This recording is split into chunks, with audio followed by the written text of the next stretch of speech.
Querido Senhor, muito obrigado por esse momento. Senhor, obrigado pela Tua presença gloriosa. Obrigado, Senhor, por tudo que o Senhor tem feito em nossa vida. Nós não chegaríamos aqui se o Senhor não fosse conosco. Muito obrigado, Senhor. Senhor, que nessa hora o Teu Espírito Santo tenha liberdade em nosso meio. Que os nossos corações estejam abertos para receber a Sua palavra. Senhor, todas as barreiras, todos os empecilhos, nós repreendemos agora no nome de Jesus. Senhor, que mentes e corações sejam levados cativos ao Senhor agora. Espírito Santo de Deus, nos dê clareza, nos dê, Senhor, entendimento em toda a verdade do Senhor declarada a nós hoje. Em nome de Jesus, Senhor, nós oramos e agradecemos o Senhor. Amém e amém. Se você trouxe Bíblia, abra aí Apocalipse capítulo 3, verso de número 7. Se você não trouxe Bíblia, mas trouxe o celular, abra aí também. Se você não trouxe nenhum dos dois, acompanhe no telão. Apocalipse capítulo 3, eu quero ler do verso 7 até o 13. Esse é o texto base da nossa ministração hoje, do que o Senhor deseja ministrar aos nossos corações. E essa é uma carta de Jesus a João, com destino a Filadélfia. No capítulo 1 nós vemos uma revelação grandiosa e majestosa do Senhor Jesus, Ele ressurreto, toda a sua glória.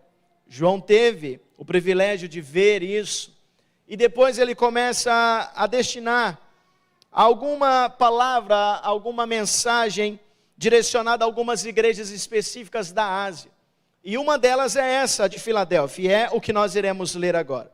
Diz assim o texto: ao anjo da igreja em Filadélfia escreve: essas coisas diz o santo, o verdadeiro, aquele que tem a chave de Davi, que abre e ninguém fechará, e que fecha e ninguém abrirá. Conheço as tuas obras, eis que tenho posto diante de ti uma porta aberta, a qual ninguém pode fechar. Que tens pouca força, entretanto, guardaste a minha palavra e não negaste o meu nome. Eu farei que alguns dos que são da sinagoga de Satanás, desses que a si mesmos se declaram judeus e não são, mas mentem, eis que os farei vir e prostrar-se aos teus pés, e conhecer que eu te amei, porque guardaste a palavra da minha perseverança. Também eu te guardarei na hora da provação que há de vir sobre o mundo inteiro, para experimentar os que habitam sobre a terra. Venho sem demora, conserva o que tens, para que ninguém tome a tua coroa. Ao vencedor faloei coluna no santuário do meu Deus, e daí jamais sairá. Gravarei também sobre ele o nome do meu Deus, o nome da cidade do meu Deus, a nova Jerusalém, que desce do céu vindo da parte do meu Deus, e o meu novo nome. Quem tem ouvidos, ouça o que o Espírito diz às igrejas. Amém? Quem aqui gosta de ler o livro de Apocalipse? Tem alguns que têm medo, você sabe disso, né? Tem uma vez que eu fui ministrar num lugar, a irmã falou: o único livro da Bíblia que eu não li foi Apocalipse, que se eu ler ele eu perdo o sono de noite. Para muitos é assustador algumas partes, né? Não conseguem entender e fica com esse receio de ler Apocalipse. Mas é um livro extraordinário. O tema dele é revelação, revelação do próprio Cristo, das coisas que aconteceram, irá acontecer, estão acontecendo. É algo extraordinário a mensagem que o Senhor traz ao apóstolo João, que é o escritor deste livro. Quando nós lemos esse texto aqui, diferente das demais igrejas, a de Filadélfia é a única que não recebe nenhuma repreensão do Senhor. Quando você vai ler a carta de Éfeso, a carta de Laodiceia, Tiatira, Sardes, Pérgamo, todas elas, o Senhor tem uma palavra de repreensão, certo? Aquela igreja, as pessoas dali, ao anjo da igreja. Só que a de Filadélfia é a única que não recebe nenhuma repreensão. Muitos vão dizer que é a igreja perfeita, a igreja que o Senhor Jesus está procurando. É o estilo da igreja de Filadélfia. Quando nós olhamos para o conteúdo dessa carta aqui, nós vamos ver que, ao contrário de palavras de repreensão, o Senhor, ele faz uma forte afirmação, o Senhor dá um grande conselho a essa igreja. E nós vemos isso de uma forma muito enfática no verso 11. O verso 11 vai dizer: venho sem demora, conserva o que tens, para que ninguém tome a tua coroa. A afirmação aqui é clara do Senhor Jesus. Ele começa o versículo dizendo: venho sem demora, ponto. Esse venho sem demora aqui é uma verdade absoluta do Senhor, não é relativa. É uma promessa, é uma palavra dita pelo próprio Senhor, e ela é digna de toda a nossa crença, certo? Então ele diz: eu venho sem demora, e o conselho que ele dá: conserva o que tens, para que ninguém tome a tua coroa. Quando nós olhamos o conteúdo da carta de Éfeso, de Pérgamo, de Sardes, que depois você pode ler em casa, a partir do capítulo 2 você vai encontrar isso. A vinda de Cristo também é anunciada, ele mesmo diz em algumas palavras, e são exatas em algumas dessas cartas. Ele diz: eu venho sem demora, arrepende-se. O tom da conversa é outro, é totalmente diferente. Já é um tom que ele vai vir, mas precisa se arrepender, de haver arrependimento naquelas igrejas. Então, o tema aqui, o conteúdo dessas outras cartas é diferente o tom da conversa. A vinda de Cristo seria uma ocasião que deveria ser temida, caso eles não se arrependessem, pois o Senhor viria, o juiz de todos, e ele julgaria as obras de cada um. Só que quando nós olhamos para o conteúdo que nós lemos da carta de Jesus a Filadélfia, nós vemos que o tom da conversa é diferente. Não é ameaçador. Você não vê o tom da conversa aqui num tom de ameaça. Muito pelo contrário, você vê uma promessa que seria cumprida a todos aqueles cristãos da igreja de Filadélfia, todos aqueles que estavam aguardando o Senhor, guardando a sua palavra, a palavra da perseverança, mesmo tendo pouca força, o Senhor viria e eles aguardavam esse dia. Então o tom da conversa aqui é de uma promessa que ambos os lados, tanto o Senhor quanto a igreja de Filadélfia, ansiava que acontecesse. E o que é que eles esperavam que acontecesse? Verso 11, a declaração de Jesus: venho sem demora. Amém? Você entendeu até aqui? Venho sem demora. Quando Jesus ele diz isso, e vem logo um ponto final em seguida, nós devemos entender isso aqui como algo que em breve vai acontecer, ou que ele virá sem aviso. Quando Jesus ele fala venho sem demora, ele está falando de algo que nós chamamos de arrebatamento. Alguém já ouviu falar dessa palavra arrebatamento? Qual foi a última mensagem que você ouviu falando sobre arrebatamento? Talvez você nem lembre. O que é o arrebatamento? Vem do grego arpazo, que quer dizer arrancar com força, tirar com violência. Quer dizer que o Senhor Jesus virá e vai tirar a igreja dele, o povo dele dessa terra de uma forma violenta, à força. E o arrebatamento é uma promessa, é uma verdade absoluta do Senhor, não é relativo, o que quer dizer que não é palavra jogada ao vento. Ele vai vir, e ele mesmo diz: venho sem demora, o que quer dizer que é em breve, e ele vai vir sem aviso. Primeira carta de Paulo à igreja de Tessalônica, capítulo 4, verso 16 diz: portanto o Senhor mesmo, dada a sua palavra de ordem, ouvida a voz do arcanjo e ressoada a trombeta de Deus, descerá dos céus, e os mortos em Cristo ressuscitarão primeiro. Depois nós, os vivos, gente, eu quero que aconteça quando, nos meus dias, que eu quero estar vivo. Depois nós, os vivos, todos nós, os vivos, os que ficarmos, seremos arrebatados juntamente com Ele, entre as nuvens para o encontro do Senhor nos ares, e assim estaremos para sempre com o Senhor. Você diz amém? Você está esperando o Senhor, sim ou não? Ele virá e vai ser o maior encontro da história de Cristo com a igreja. E todo esse poder sobrenatural envolvido aqui está na responsabilidade do amigo do noivo, que é o Espírito Santo. É o responsável de apresentar a igreja santa, sem mácula, sem mancha alguma, apresentar para o noivo, que é o Senhor Jesus. Esse encontro está para acontecer. Por que eu sei disso? Se você perguntar o dia e a hora, eu não vou saber dizer, mas eu sei que está prestes a acontecer, porque o próprio Cristo disse. Ele mesmo diz: venho sem demora. Eu sei, irmão, que tem hora que a gente passa por dificuldade, por momentos difíceis. Tem hora que dá vontade de desistir de tudo. E quando às vezes a gente olha para o rostinho de alguns cristãos, alguns irmãos da igreja, os irmãos já estão mais para lá do que para cá, o negócio já está ruim mesmo. Mas, irmão, aguenta só um pouquinho. Segura. Mantém-se firme. Porque o Senhor diz, eu venho sem demora. E se o negócio está difícil, lá no verso 18, Paulo diz, consolai-vos, pois, uns aos outros com estas palavras. Olha para o irmão que está do seu lado e fala, irmão, está difícil aí? Calma que o Senhor Jesus está chegando. O maior encontro da história, o encontro do Senhor Jesus com a sua igreja. Quantos aqui são a igreja do Senhor? Amém. O dia que pegará todos de surpresa, mas nem todos despreparados. Mas o que quer dizer isso? Quer dizer que não tem crente fervoroso no mundo que sabe o dia que vai acontecer. Não tem. Muitos tentaram dizer a exatidão da hora, do dia, do ano, e deu ruim o negócio. Muitas pessoas acreditavam nessas teorias, nessas pessoas que começavam a pregar, Jesus vai voltar dia tal, na hora tal, no ano tal, e muitos até vendiam as coisas, gente, vendia tudo que tinha, parava de trabalhar, ia para os montes, esperar a hora do Senhor Jesus chegar, orando. Sabe o que acontecia? Nada. Não sabemos o dia e nem a hora. Esse dia é o que vai pegar todos de surpresa. Só que aqui está um detalhe, não vai pegar todos despreparados. O segredo para a igreja do Senhor Jesus é se preparar para esse dia.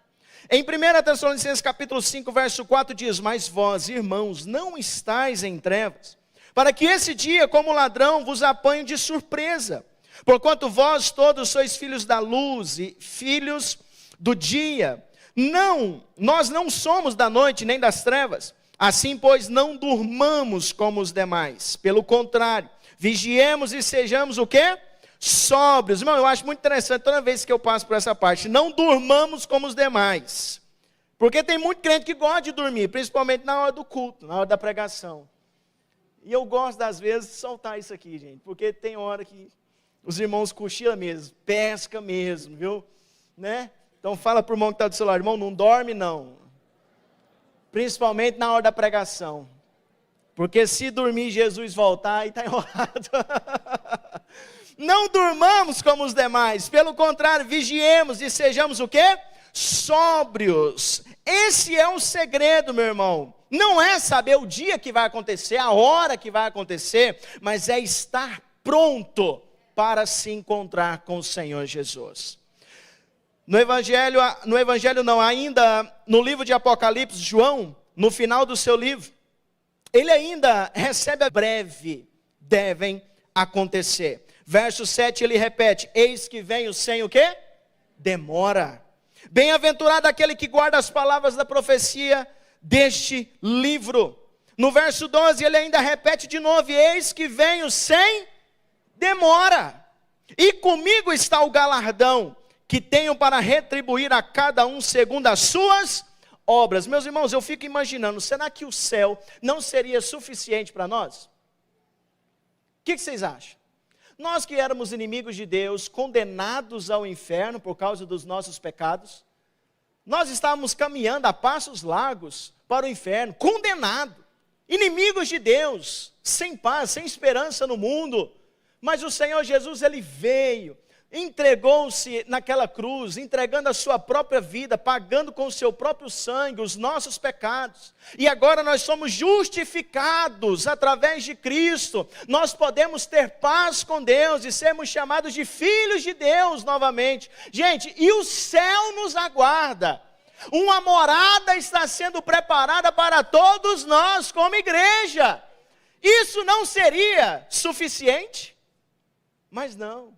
O Senhor Jesus é tão amoroso, gracioso, misericordioso, que Ele está dizendo, eu venho sem demora, e comigo está o galardão, a recompensa, e eu vou retribuir a cada um segundo as suas obras. Quem diz amém? Meus irmãos, venho sem demora, diz o Senhor. Podemos aguardar esse dia a qualquer momento. Podemos esperar esse encontro acontecer a qualquer momento.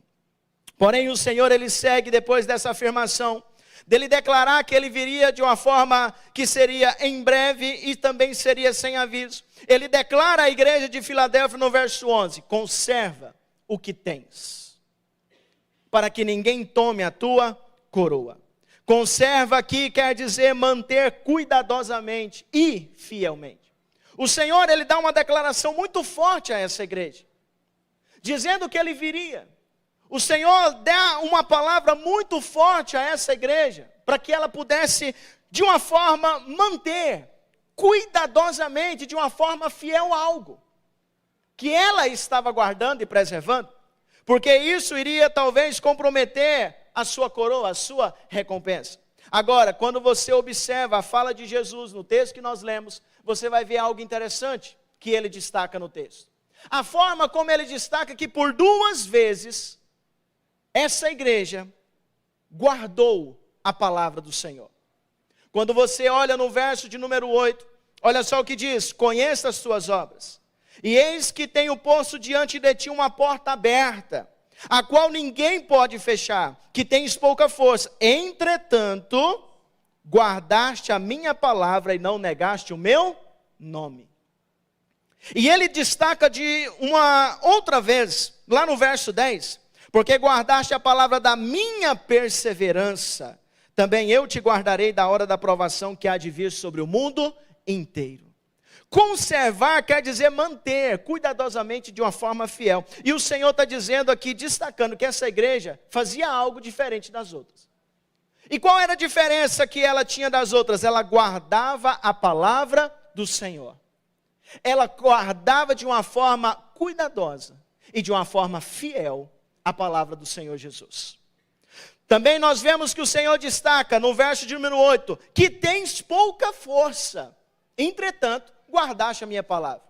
Quando ele diz tem pouca força, provavelmente é porque ele está falando de uma igreja que era pequena, com poucos membros, que não tinha tanto impacto assim na sociedade. Porém, mesmo com inúmeras dificuldades, perseguições, principalmente com falsos ensinos dos judeus, que os judeus eles não aceitavam o cristianismo como uma verdade, como uma religião do Senhor. Eles viam o cristão ou o cristianismo como uma seita, como um falso evangelho, uma falsa mensagem. Então todas essas dificuldades eles enfrentavam.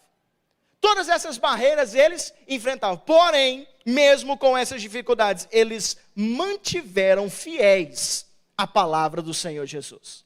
E isso precisa ser destacado aqui na nossa mensagem hoje. E é exatamente sobre isso que eu quero conversar com vocês, sobre conservar o que nós temos. Quando eu recebi essa mensagem que o Senhor falou no meu coração, foi exatamente quando o pastor Jorge ministrou a primeira ministração de um domingo aqui nesse ano, quando ele falou sobre a importância da palavra.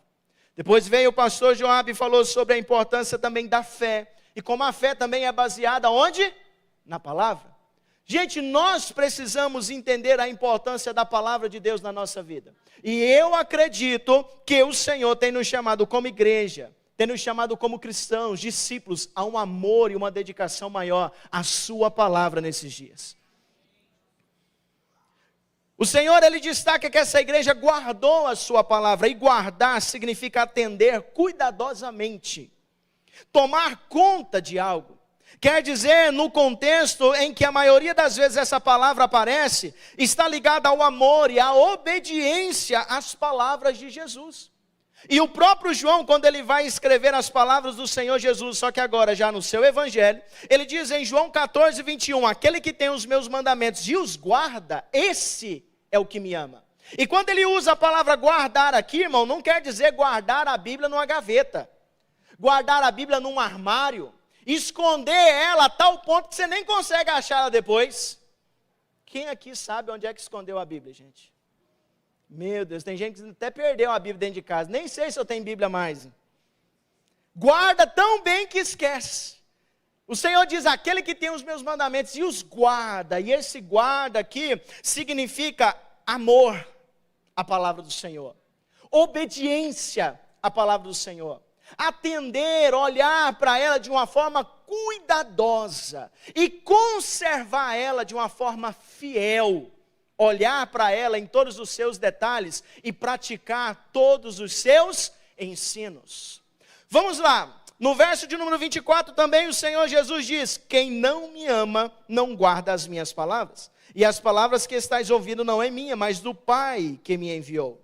No capítulo 15, no verso 10 de João, ele também vai dizer: já não vos chamamos de servos. Verso 10, perdão, João 15, 10. Se guardardes os meus mandamentos, permanecereis no meu amor.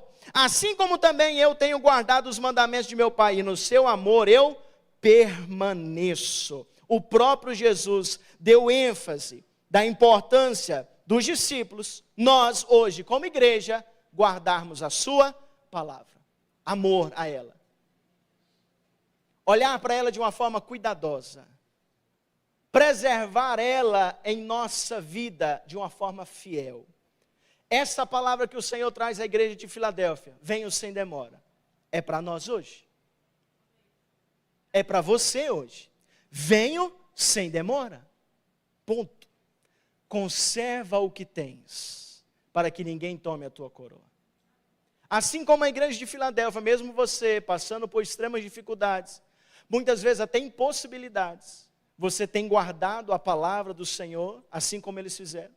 Tem se mantido fiel a ela, você tem se dedicado a ela, as palavras do nosso amado Mestre, do nosso amado Senhor. Muitos não estão dando valor a esta palavra, muitos não estão dando valor hoje. A igreja, em muitos lugares, no modo geral, não está dando valor hoje à Bíblia Sagrada, a sua regra de fé e prática. O que faz sentido todos nós nos reunirmos aqui, cantarmos, fazermos tudo, entregarmos a nossa oferta, se não há a palavra de Deus em nosso meio. Se não há a palavra de Deus no nosso coração, se não há um momento da ministração da palavra do Senhor, se não há uma atenção da igreja em ouvir as palavras do Senhor Jesus, não faz sentido algum. Então, muitas pessoas não têm dado valor a essa palavra, mas isso tem uma razão. É porque não entendem o seu poder, não entendem a sua importância. E não sabem que em muitos lugares hoje, nesse exato momento, talvez agora, nesse exato segundo, pessoas estão sendo presas e mortas por causa dela. E isso nos faz pensar sobre alguns dados, sobre a questão da Bíblia no mundo, gente. Isso aqui são dados colhidos a mais ou menos da data do ano de 22, 23, até alguns mais recentes, de 24, pelo site das Portas Abertas. O site das Portas Abertas, uma agência missionária, foi fundada por um irmão que ele é conhecido mundialmente como irmão André, mas ele é um holandês. Mas ele é conhecido como irmão André, ele é conhecido mundialmente por esse nome. E também por ser contrabandista de Deus. Irmão, o irmão é contrabandista. Depois você lê a história desse homem. Lê a biografia dele. Está lá no site para você acessar. Você está na internet toda hora, depois dá uma olhada lá. O irmão foi conhecido como contrabandista de Deus. Ele pegava o seu Fusca, enchia de Bíblia e ia entregar nos países que era proibido Bíblia. E lá nesse site, eles nos dão alguns dados preocupantes. Você sabia que 1,45 bilhão de pessoas e 5.509 idiomas não têm acesso à Bíblia completa? Quantas Bíblias você tem em casa, irmão? Pensa aí. O meu antigo pastor, até onde eu tinha o conhecimento, ele tinha mais de 30 em casa. Mais de 30 Bíblias.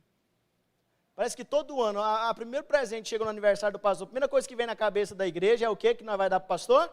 Bíblia. Até parece que o pastor não lê Bíblia, está com necessidade de ler Bíblia. Mas lá era assim. Todo ano ele ganhava Bíblia. Gente, tinha mais de 30. Quantas Bíblias você tem em casa? Melhor ainda, quantas Bíblias você tem no seu celular? Quantas versões, quantas traduções você tem acesso hoje? Com certeza é mais de uma, sim ou não? Com certeza é mais de uma. Eu sempre fui orientado e estimulado a ter uma biblioteca em casa. Então era normal em casa ter mais de uma Bíblia. Eu já fui ensinado desde os 14 anos dessa forma. Você tem que ter uma biblioteca em casa. Então tinha que ter livro, tinha que ter comentário bíblico, tinha que ter dicionário, tinha que ter Bíblia de várias versões. Só que antes não tinha esse acesso todo que a gente tem hoje pelo celular. Então tinha que comprar ela física mesmo. Então o acesso para nós hoje à Bíblia é muito fácil. É muito prático. E muitos não dão valor, e tem mais de 1,45 bilhão de pessoas que não têm acesso à Bíblia completa. Existem 22 países que a leitura bíblica é extremamente proibida, meu irmão. É proibido. Certo? E o que encabeça essa lista aqui é a Coreia do Norte, Afeganistão, Arábia Saudita. Nós temos uma lista, lá nesse site mostra uma lista de 50 países que são extremamente fechados para pregar o Evangelho, para se ter Bíblia, para se fazer reuniões assim. Extremamente fechado. Uma população de mais ou menos 8 bilhões de pessoas, pasme você, mas 3 bilhões dessas 8 ainda não ouviram falar de Jesus. E talvez tem muitos hoje que estão aqui e já está cansado. Gente, não tem nem meia hora que eu estou falando. Já estão se contorcendo já. Gente, isso é uma vergonha para nós. É uma vergonha. Porque em outros lugares, enquanto nós temos acesso a tantos exemplares, do jeito que a gente quer, a cor da capa que a gente quer, muitos estão morrendo e sendo presos. E em muitas prisões eles ficam escondendo partes da Bíblia, versículos da Bíblia. E sabe o que alega o coração daqueles presos, daqueles cristãos? Eles terem esse versículo.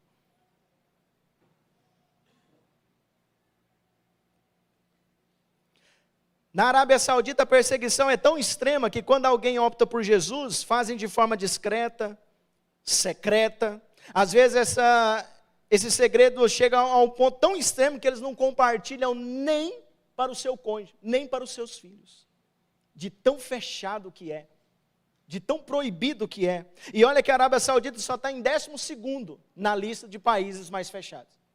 Primeiro está a Coreia do Norte, a primeira do ranking. E nós vemos que no ano passado, essa notícia está lá no site, depois você pode ler. Nós vemos lá que 10 norte-coreanos foram presos na China. E foram presos por quê? Porque estavam lendo a Bíblia. Foram presos e deportados para a Coreia do Norte. Eles fogem de lá e vão para a China, e chegam na China a pé, tentando fugir dessa prisão, desse lugar terrível. Só que foge para a China, que não é muito diferente também. É fechado também, é proibido também.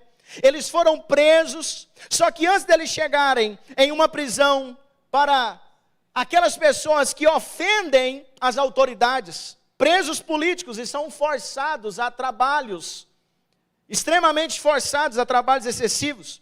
Essas pessoas, esses 10 norte-coreanos, eles foram torturados por 3 meses. Eles foram presos por quê, gente? Porque estavam fazendo o quê? Aqui nem se a gente ameaçar que vai prender, para ler, tem gente que não lê. Se você não lê a Bíblia, você vai preso. Nem assim o cabra lê ainda. Lá era o contrário, eles foram presos porque estavam lendo. E sabiam que corriam esse risco. Só que antes deles serem presos e levados para essa prisão, eles foram torturados por 3 meses. E a pergunta que era feita para eles constantemente é: você foi a alguma igreja onde você estava? Você leu alguma Bíblia? Você encontrou algum cristão lá? E ai deles, gente, se entregar. O local onde se reúne de forma secreta, em muitos lugares se reúne debaixo de túnel, totalmente escondido. A Coreia do Norte, ela não investe tanto assim em tecnologia como investe para prender crente, gente. Você imagina uma coisa dessa? Um país que é mais preocupado em prender cristão e cercar o país para que o evangelho não entre, investe milhões e milhões para isso. Soldados, guardas na rua diariamente procurando crente. Procurando quem tem acesso à Bíblia. E isso é muito sério para nós. Eu fiz questão de trazer essas informações para nós porque muitos não têm. E isso está acontecendo agora, isso está acontecendo nesse exato momento. Enquanto eles não têm nenhuma parte da Bíblia, hoje você tem uma nas suas mãos inteira, completa. Completa. Nós precisamos entender a importância da Bíblia, o poder da Bíblia, da palavra de Deus. A Bíblia ela não é um livro qualquer. Livros, quanto mais você lê livros, é muito bom, você vai adquirir conhecimento através da visão de outros autores, mas isso não faz uma troca com a leitura da Bíblia. A leitura da Bíblia é insubstituível. Você precisa da palavra de Deus, eu preciso, você precisa ter tempo com a palavra de Deus. Só que muitos não estão fazendo isso porque, primeiro, não entendem que a Bíblia é a palavra de Deus. Gente, ela é a palavra do próprio Deus. Ela não só contém a palavra de Deus, ela é a palavra de Deus. E isso é muito forte para nós. Em Hebreus capítulo 4, verso 12 diz: a palavra de Deus, ela é viva e é o quê? Eficaz. É viva e eficaz. E nós precisamos aprender sobre a inspiração bíblica, gente. Porque muitos acham que a Bíblia é um livro qualquer, e não é. Em 2 Timóteo capítulo 3, verso 16, olha só o que ela diz: toda a escritura é inspirada por Deus. Gente, não é uma parte, não é só o Novo Testamento, não é só o Antigo Testamento, não é só as cartas de Paulo. Tem gente que vai ler, só lê as cartas de Paulo. Tem outros que vai ler e só lê as partes das promessas. Gente, é toda, diga comigo de novo, toda a Bíblia, ela é inspirada por Deus. Gente, até a parte da genealogia. Quem aqui gosta de ler genealogia? Fulano gerou ciclano, que gerou beltrano, que gerou... Toda a Bíblia, ela é inspirada por Deus. Inspiração quer dizer uma palavra que vem do latim, inspirada, que significa soprar. Toda a escritura é o sopro de Deus. Imagina o poder que é para a Bíblia Sagrada hoje estar na nossa mão, a palavra do nosso Deus. Compare a isso. Foi através do sopro divino que Adão veio à existência. Lá em Gênesis 2:7. Deus fez Adão, fez o boneco e fez o quê? Soprou vida àquele homem. Todo o universo, ele veio também através do sopro do Senhor. Olha só, os céus por sua palavra se fizeram, e pelo sopro da sua boca, o exército deles. Imagina o poder que é para fazer tudo isso. O Senhor dos senhores, o Rei do universo, que criou um homem e deu vida pelo sopro, criou o universo e pelo sopro trouxe a existência de todas essas estrelas. Pelo sopro também, ele traz a sua palavra até nós. Inspiração é um conceito de que o Espírito Santo supervisionou toda a Escritura. Muitas pessoas acham que a Bíblia contém erros, que a Bíblia foi feita por homens, e por isso não é a palavra de Deus. Mas abra aí, abra sua Bíblia em 2 de Pedro capítulo 1, verso 20. 2 de Pedro capítulo 1, verso 20, olha só o que diz. Sabendo primeiramente isso, que nenhuma profecia da Escritura provém de particular elucidação ou de interpretação, porque nunca, jamais, qualquer profecia foi dada por vontade humana. Entretanto, homens santos falaram da parte de Deus, movidos pelo Espírito Santo. Então a palavra de Deus, ela é inspirada por Deus. O que quer dizer isso? Quer dizer que foi uma ação divina. Uma ação divina que influenciou os autores da Escritura. Foi homem sim que escreveu, mas sobre a supervisão do Espírito Santo. Não tem essa história que a Bíblia é qualquer livro. Não tem essa história que o conteúdo da Bíblia é história, são fábulas. É criação do homem, da imaginação do homem. Não tem isso. A inspiração bíblica nos ensina que foi uma ação divina que influenciou os autores das Escrituras, capacitou os autores a receberem essa mensagem, e que essa mensagem fosse livre de qualquer erro. Qualquer erro. Garantiam a exatidão da mensagem divina, a ponto de hoje, meu irmão, nós podemos afirmar com certeza, a Bíblia é a palavra de Deus. Ela é livre de erro e ela é revestida de autoridade. Isaías 40, verso 8 diz: seca-se a erva e cai a sua flor, mas a palavra do nosso Deus permanece eternamente. Gente, tudo nessa vida é passageiro. Todas as coisas nessa vida é passageiro. Mas as palavras do Senhor, elas permanecem para sempre. Olha para a Bíblia que está na sua mão. Essa Bíblia que está na sua mão, ela não é passageira. Ela permanece para sempre. Sabe por quê, meu irmão? Porque é a palavra do próprio Deus. E o nosso Deus, Ele é o mesmo ontem, hoje e eternamente. Não faz nenhum sentido o nosso Deus, Ele ser o mesmo ontem, hoje e eternamente, e a sua palavra ser passageira. A sua palavra ser um livro qualquer. A sua palavra ser uma história, uma fábula. Não! É a verdade absoluta. Se tem algo que você pode confiar nessa terra, chama-se Bíblia Sagrada, a palavra do próprio Senhor a você. Se você quer ouvir a voz de Deus, faz o quê? Abra sua Bíblia e vai ler. Ah, mas Deus não fala comigo, mas você não lê a Bíblia. De vez em quando dá uma daquelas, vê se você tem sorte, eu vou abrir aqui e ver o que o Senhor fala.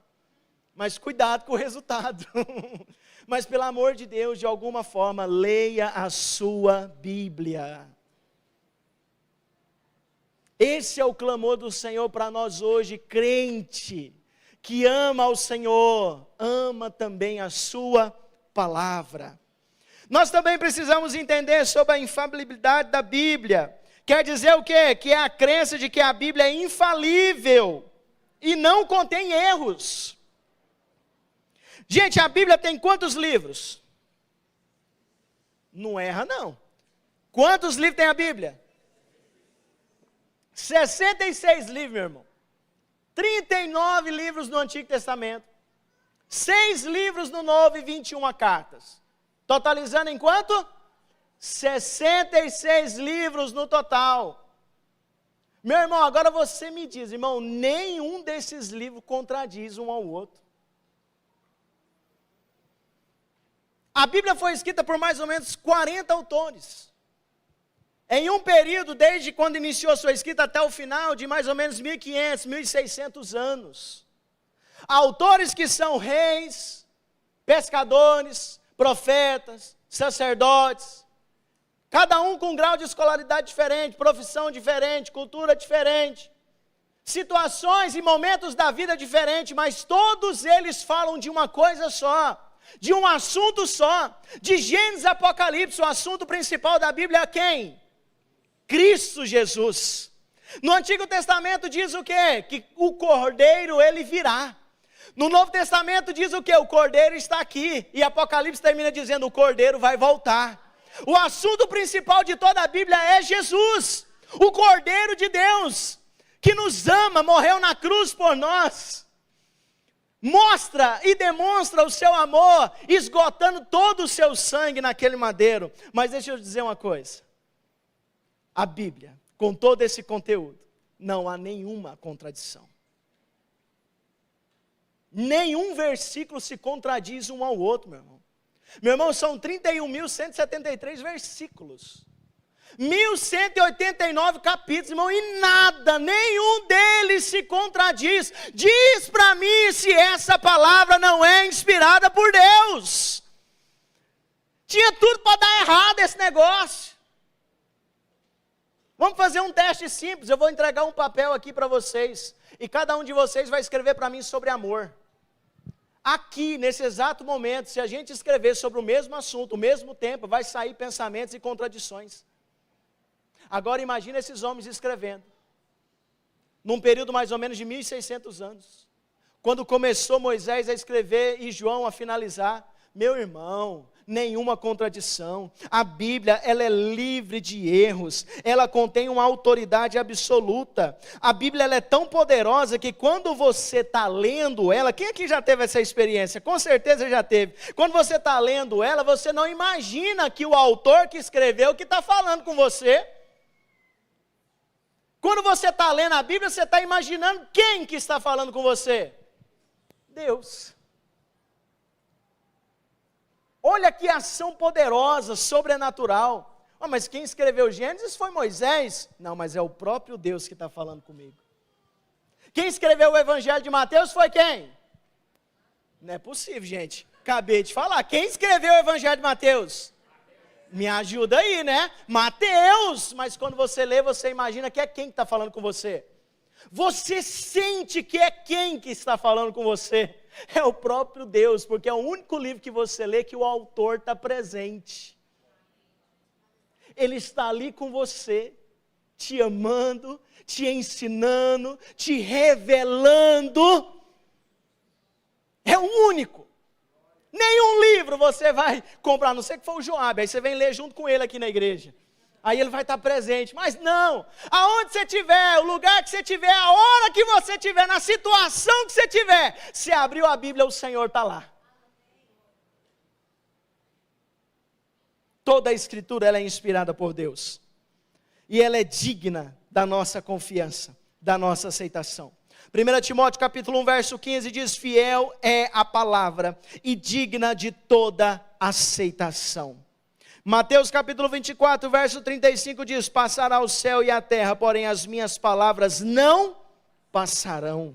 Meu irmão, você crê nessa Bíblia, sim ou não? Deixa eu te dar uma notícia, não fica bravo comigo não, mas você crendo ou não, ela é uma verdade. Você aceitando ou não, ela é uma verdade. Você vivendo ela ou não, ela é uma verdade. E vai continuar sendo, mesmo depois que a gente sair daqui, mesmo depois de eu morrer, vai continuar sendo uma verdade. As gerações futuras que terão acesso a essa Bíblia, ela vai continuar sendo uma verdade, porque é uma palavra do próprio Deus. Se tem algo que você pode aguardar, depositar a sua fé, chama-se palavra do Senhor. Salmo 130, verso 5 diz, aguardo o Senhor, a minha alma o aguarda. Eu espero na sua palavra. Quando as coisas ficarem difíceis, meu irmão, fica angustiante, desesperador, se apegue à palavra de Deus, porque com certeza ela vai te fortalecer. Com certeza ela vai ser o seu guia. Com certeza ela vai ser a luz em meio às trevas que você estará vivendo. Dito isso, eu preciso falar com você também, como cristão, como igreja, sobre nossa responsabilidade com essa palavra. Não só sobre a questão de leitura, não só sobre a questão de alimento pessoal, mas sobre uma responsabilidade que vai além de nós. Em 2 Coríntios capítulo 5, verso 18, vai nos dizer, ora, tudo provém de Deus, que nos reconciliou consigo mesmo por meio de Cristo, e nos deu o ministério da reconciliação. Rapidinho, você sabe qual é o ministério da reconciliação, sim ou não? O ministério da reconciliação é o ministério do próprio Jesus. Jesus ele veio à terra reconciliar o homem com Deus. Ele mesmo executou, praticou esse ministério. É o ministério do próprio Cristo. E agora ele está dizendo, tudo provém de Deus, que nos reconciliou consigo mesmo por meio de Cristo, e nos deu o ministério da reconciliação. Alguém aqui já imaginou ter um ministério tão impactante assim como o de Jesus? Alguém já imaginou? Não, né? Porque parece que é fora do comum, né?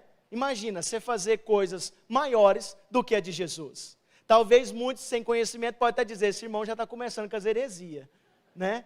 Mas não, o próprio Jesus falou, se você crer, você fará as mesmas obras.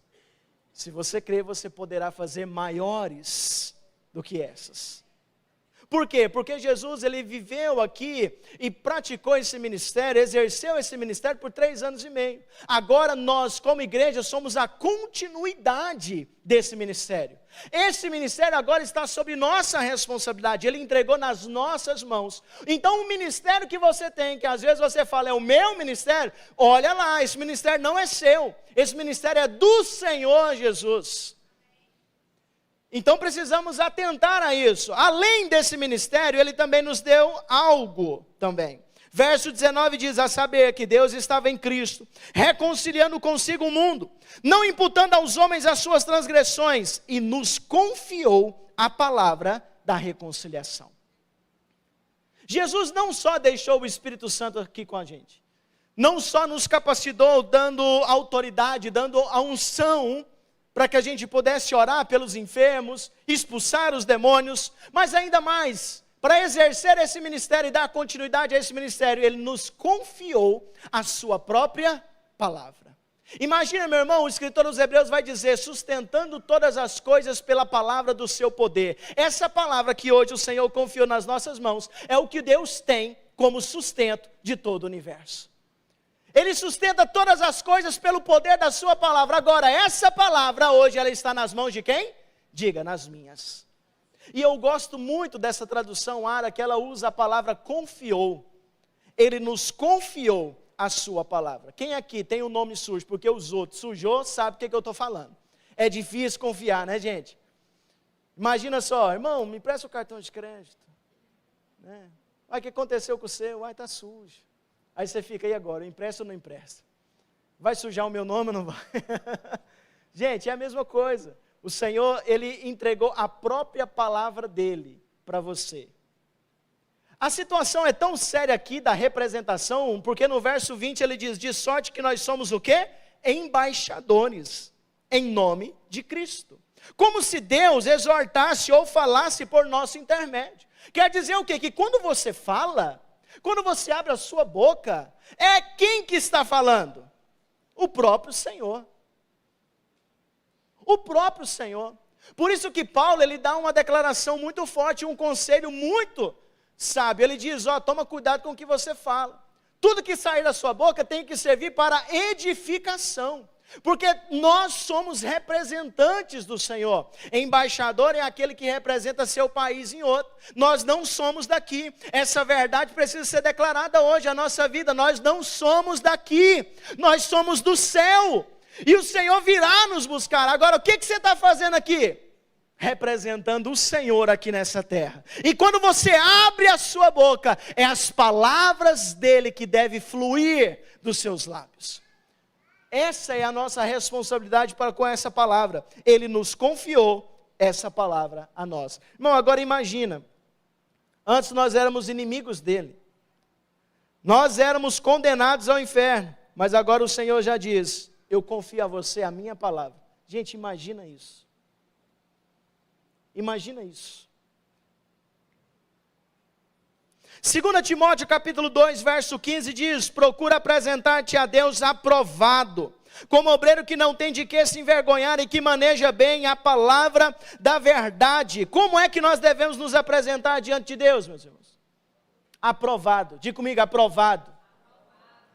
Você não pode ter do que se envergonhar, mas um detalhe aqui, que maneja bem a palavra da verdade. A palavra manejar aqui dá a ideia de um soldado que sabe manejar uma espada. E de fato a palavra de Deus lá em Efésios é comparada à espada do Espírito. Então, como um soldado, eu preciso saber usar a espada. E a espada que ele está dizendo é a palavra de Deus. Um soldado, quando ele vai para a guerra, se ele não souber manejar uma espada, o que vai acontecer com ele? O que vai acontecer com ele? Pode marcar no relógio, ele vai morrer rapidinho. Porque ele não sabe atacar, ele não sabe se defender, ele não sabe manejar uma espada. Assim são muitos cristãos hoje. Não sabem manejar as palavras do Senhor.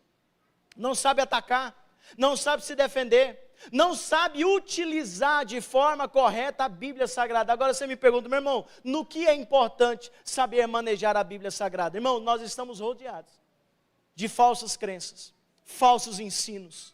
Nós estamos rodeados de pessoas que não compreendem corretamente a revelação do Senhor Jesus, do Espírito Santo. Aí chega para um crente e pergunta uma coisa da Bíblia, o crente, eu vou ligar para o pastor, peraí.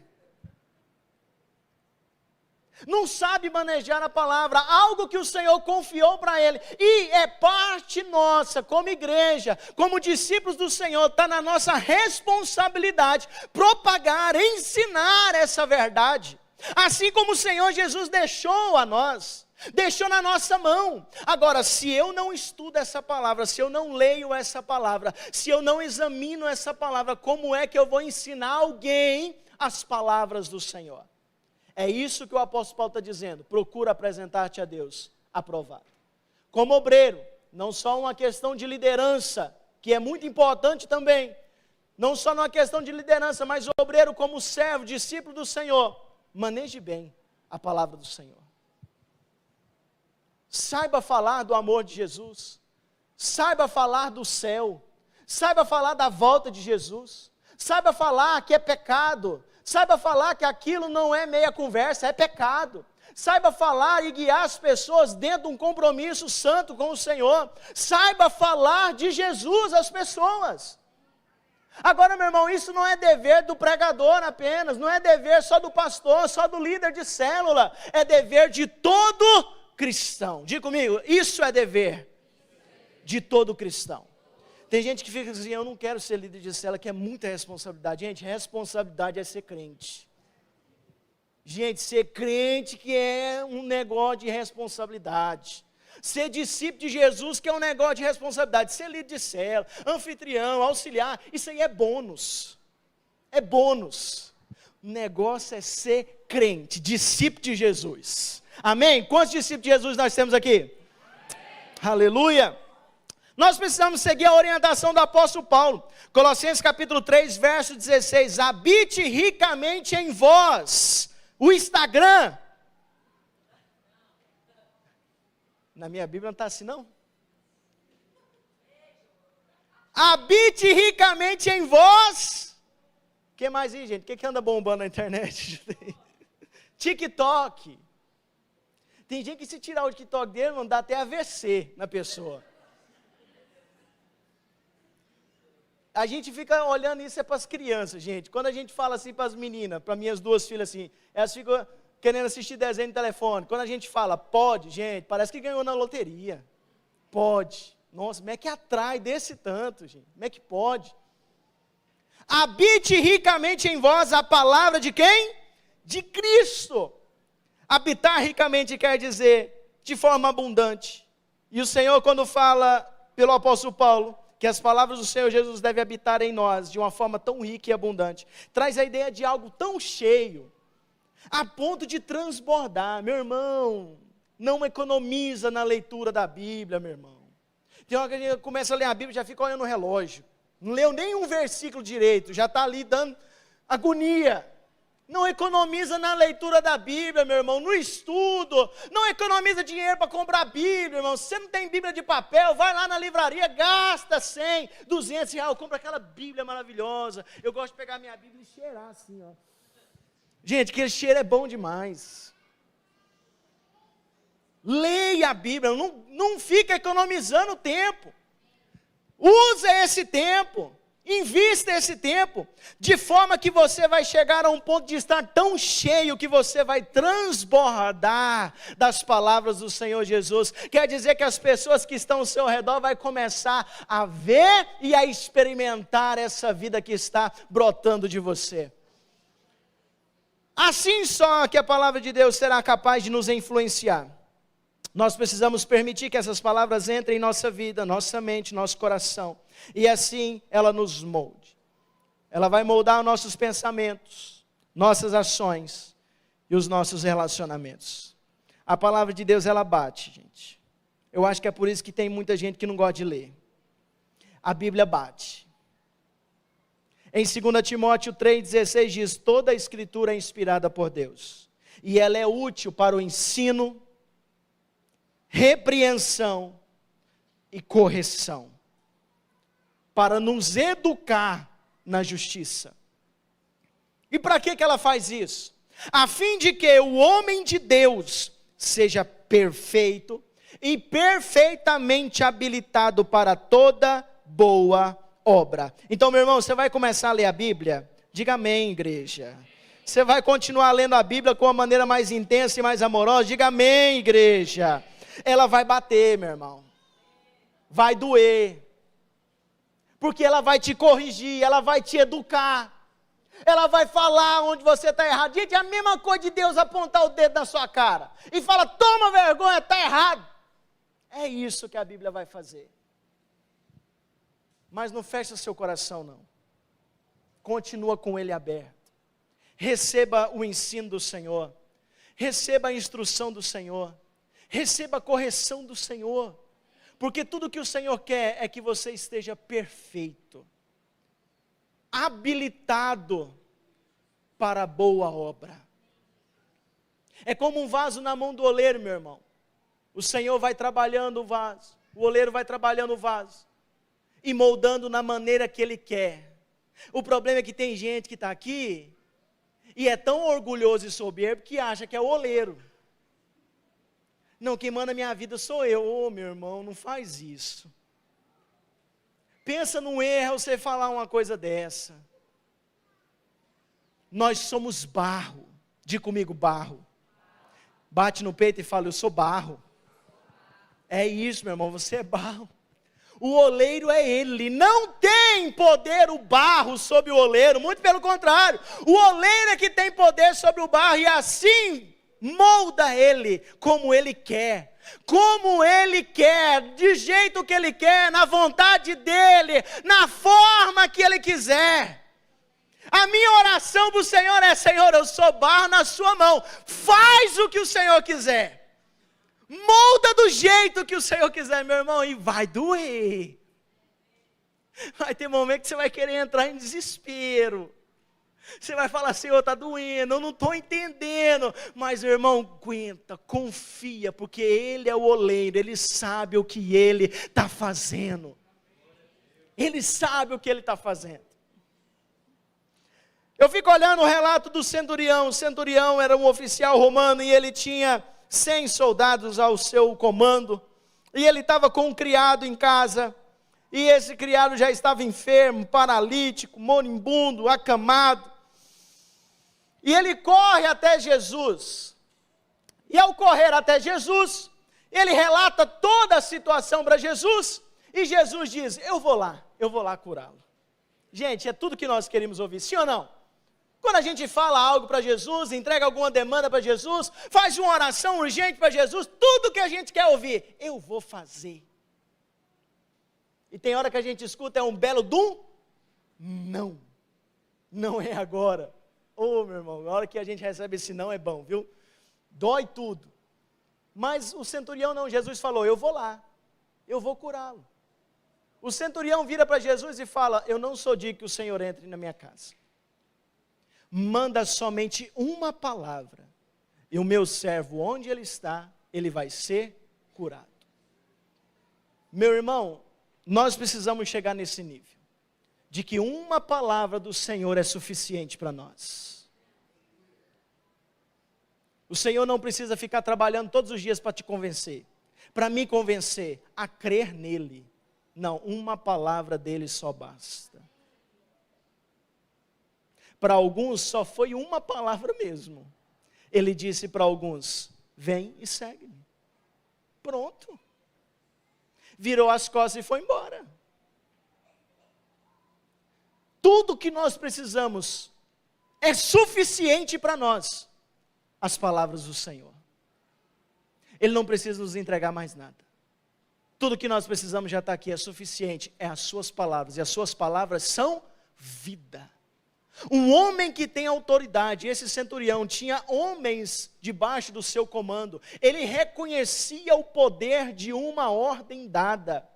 Ele disse para Jesus, Jesus, eu sei, porque eu tenho também homens sob meu comando, eu digo para um vai, ele vai, eu digo para ele vem, eu sei que se o Senhor disser uma palavra, o meu servo vai ser curado. Gente, pensa num homem que alegrou o coração de Jesus. Você pode pesquisar e você pode olhar em todo o evangelho. Não foi muitas vezes que Jesus elogiou alguém.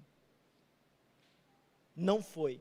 Mas para esse centurião, ele virou para os discípulos e disse, nem em Israel eu encontrei tanta fé. E aonde é que estava respaldada a fé desse homem? Onde? Na palavra de Jesus. É isso que Ele está procurando em mim e em você. Corações sedentos. É isso que Ele está procurando em mim e em você. Pessoas que amam, que se dedicam, que baseiam a sua vida não no que é passageiro, mas nas suas palavras. Meu irmão, agora examina seu coração. Examina sua mente. Aquilo que mais tem chamado a sua atenção, que o seu coração tem se sentido mais atraído, está relacionado à palavra de Deus, porque se não tiver, você não vai encontrar satisfação nisso. Você não vai encontrar uma alegria duradoura nisso, porque tudo é passageiro. Mas as palavras do Senhor permanecem para sempre. Fique de pé.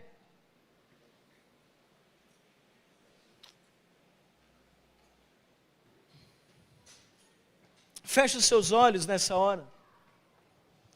Enquanto os meninos preparam uma canção aqui para que a gente possa cantar juntos, eu gostaria que nesse momento você fechasse os seus olhos e começasse a orar ao Senhor.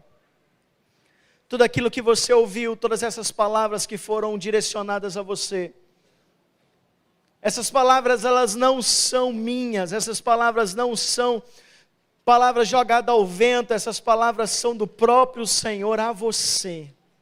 Abra seu coração e receba essa palavra que o Senhor está falando a você. Se o seu coração está sendo puxado, atraído por outras coisas, por coisas desse mundo, é o momento certo de você alinhar seu coração e dizer ao Senhor: Senhor, eu estou caminhando na direção errada. Eu estou buscando as coisas erradas, eu estou buscando o Senhor de forma errada, porque talvez você até deseja, mas está fazendo de forma errada. Esse é o momento que você pode começar a orar. Feche seus olhos, não espere a música. Você tem liberdade de falar com o Senhor. Nós que estamos aqui hoje somos privilegiados de ter esse momento de ministração da palavra do Senhor. Em muitos lugares isso é proibido. Em muitos lugares esse momento é proibido. E se for acontecer, e se for pego, é prisão, é sentença de morte. Nós somos privilegiados de estarmos aqui, reunidos como comunidade, sentados à mesa do Pai, presenciando e participando desse banquete. Comece a orar e a dizer ao Senhor: Senhor, alinhe o meu coração com o teu. Produz em minha vida, Senhor, fome, sede, Senhor. Não, Senhor, fome de pão. Não, Senhor, sede de água, mas da tua palavra, Senhor. Espírito Santo de Deus, torna, Senhor, essas palavras agora em cada coração como fogo, Senhor. Queima, Senhor, nesses corações, Senhor, um desejo, Senhor, imenso, desesperador, pela Tua presença, pela Tua palavra, pelo Seu ensino, pela Tua correção. Jesus, nós declaramos essas verdades agora, Senhor, sobre essas vidas. Nós oramos, nós adoramos o Teu nome. Aleluia.